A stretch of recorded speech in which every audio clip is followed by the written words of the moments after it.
வாழ்வதும் வளர்வதும் தமிழும் தமிழனுமாய் இருக்கணும்னு செயல்படக்கூடிய அரசு நம்ம அரசு.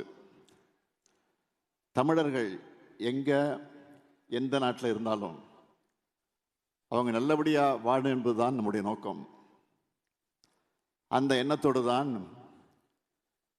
இலங்கை தமிழ் பிரதிநிதிகளுடைய கோரிக்கைகளை ஏற்று மாண்புமிகு பிரதமர் அவர்களுக்கு அண்மையிலே நான் ஒரு கடிதம் எழுதியிருக்கேன்.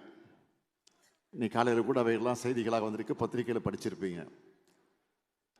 இலங்கையில் அறிமுகமாக போகிற புதிய அரசியலமைப்பு சட்டத்தால் அங்கே வாழ்கிற நம்ம தமிழ் சொந்தங்களின் உரிமைகள் எந்த விதத்திலும் பாதிப்படையக்கூடாது. நீண்ட காலமாக அவங்க போராடி வரக்கூடிய அதிகார பரவலாக்கம் தமிழர் வாழக்கூடிய மாகாணங்களுக்கும் கிடைக்க வேண்டும்.